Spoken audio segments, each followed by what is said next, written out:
So I seen Supergirl the other day. It was alright. It wasn't a very strong script, not a lot of interesting characters, particularly even Kara herself. Lobo was decent, didn't blow me away. Momoa was fine. He didn't have to be Lobo. Honestly, anybody else could have played the role he did in the movie as far as his contribution to the film.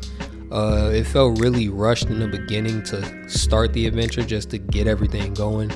The villain Krell or Krem was the run-of-the-mill, very forgettable obviously. He didn't get much screen time unless Supergirl or the little girl were in the same scene. No real character development for anyone. The movie itself seemed to serve no purpose to the rest of the universe outside of just capitalizing off of the Superman hype. But who knows, maybe it'll all tie itself in there.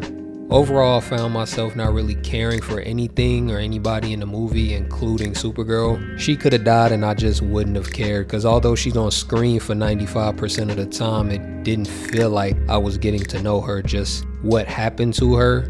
The route I wish they would have went was she kind of stayed on Earth in Metropolis and navigated her way around a completely new environment. Clark was raised on Earth, so this is the only home he knows. Like, Kara comes to Earth as basically a grown woman or a teenager or however old she was when she touched down, and I think it would have been a lot harder for her to adjust and find, ways to connect to humans, find ways to, make friends and get a job and interact with humans on a day-to-day basis. I think that would have made for a lot more interesting film outside of, another run-of-the-mill space adventure, which I feel like is kind of overdone at this point. Anyway, I want to get into a representation of Supergirl that I really like. Definitely one, if not my favorite, and that's Supergirl from the movie Superman and Batman Apocalypse. Alright, so we open up to Gotham and we're getting a news update on Superman trying to impeach Putis Luthor. Batman blew up a Kryptonian asteroid, causing a meteor shower that NASA thought was over until boom, hits the water. Batman does his investigating and finds the ship that lands, and a blonde woman accidentally steals his jet but crashes it into a wall. The blonde woman is butt-ass naked, roaming the streets, mugging black men for jackets and catching bullets that deflect right off her. She runs into Batman and now she's in deep shit, cause after hoeing Batman, she floats away, blows up a blimp, and Superman has to save it while Batman gets his lick back. She wakes up to Batman Epsteining her, and again she keeps breaking his expensive shit, and Superman lets us know that this is his cousin, Kara Zor. Batman blue cause he 50 G's in the hole, and Superman like, I'll pay a little 50 back, and Batman says your broke ass ain't paying for shit, which is fair cause the nigga's still wearing a cap with the notebook in it. We get a glimpse of Darkseid's Furies beating the shit out of this girl, but they jumping and they kinda all ass in their own right. Anyway, Lara's been cooped up in the Fortress of Solitude and wants some time to run the streets, and Clark says if you want to be a hoe, gotta wear the uniform. After a day of shopping and dog eating, not that type, she gets jumped by Diana and this useless duplicate girl, no not her. I'm like, why are you essentially facing two Superman scale characters and you bring her of all people who can't do a damn thing? I get Lara isn't used to her powers, but she could have accidentally killed this girl, but she settled for a statue, which was all a ploy to make Superman see how dangerous she is and that she needs Amazonian training. After a couple months on Themyscira, Kara is sparring Artemis and is losing badly, and Superman is hating on everybody and everything. His hate manifested a boom tube that brought thousands of doomsdays, and while him, Batman, and Wonder Woman fight off the group, till Batman gets scared and runs away, Kara is kidnapped by Darkseid and Harbinger gets killed. The Trinity goes to Big Barda, former Darkseid soldier and leader of the Furies, and she takes them to Apocalypse.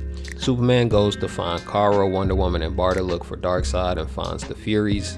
And Batman has the most important mission, of course, which involves the least amount of danger and finds a failsafe for the destruction of the planet.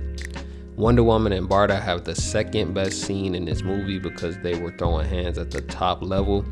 I don't do fight breakdowns, but I gotta do a little something for this. I don't know all the Furies' names, so I created my own nicknames. Apparently the blonde one is actually called Guillotina, which is trash, and she definitely the weak link because she was the first to get dropped. She carried a long and short sword to attack from a distance and get in close, but she didn't contribute much.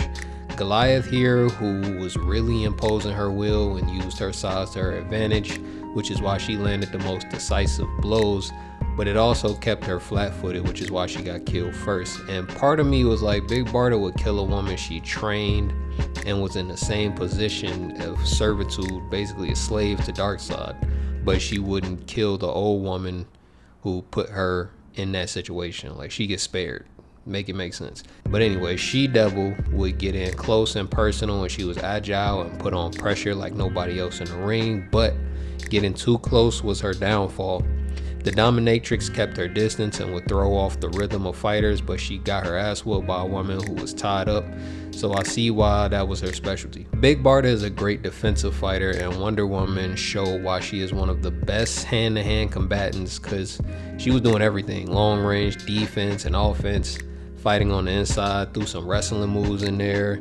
She could be agile when she wants and a brute, and doesn't hesitate on her attacks at all. Anyway, Superman getting beat up by Kara in Darkseid's chambers and finally decides to lock in. The best scene in this movie is Batman threatening to blow up Apocalypse until Darkseid releases Kara.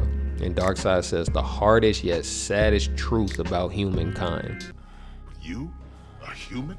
You kill your own kind to win battles. An admirable quality.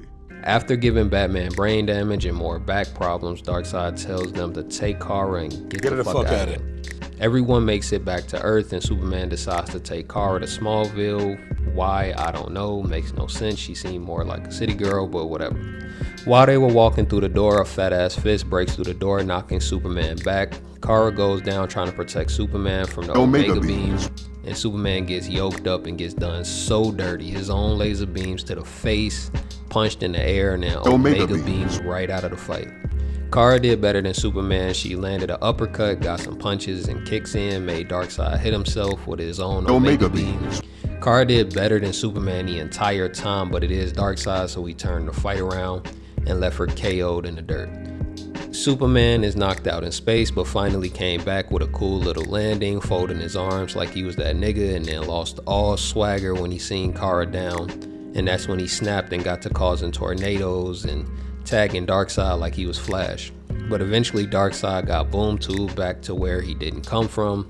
Of course, Superman talking tough like he wasn't getting his ass beat in the final moments of the scrap. With that being said, Darkseid is a monster. I don't know too many powerhouses in comics that can take on two Kryptonians, one being at his peak and was controlling the fight for the majority of the time. He separated them based on sheer power and made pretty light work of them when it came time to doing real damage.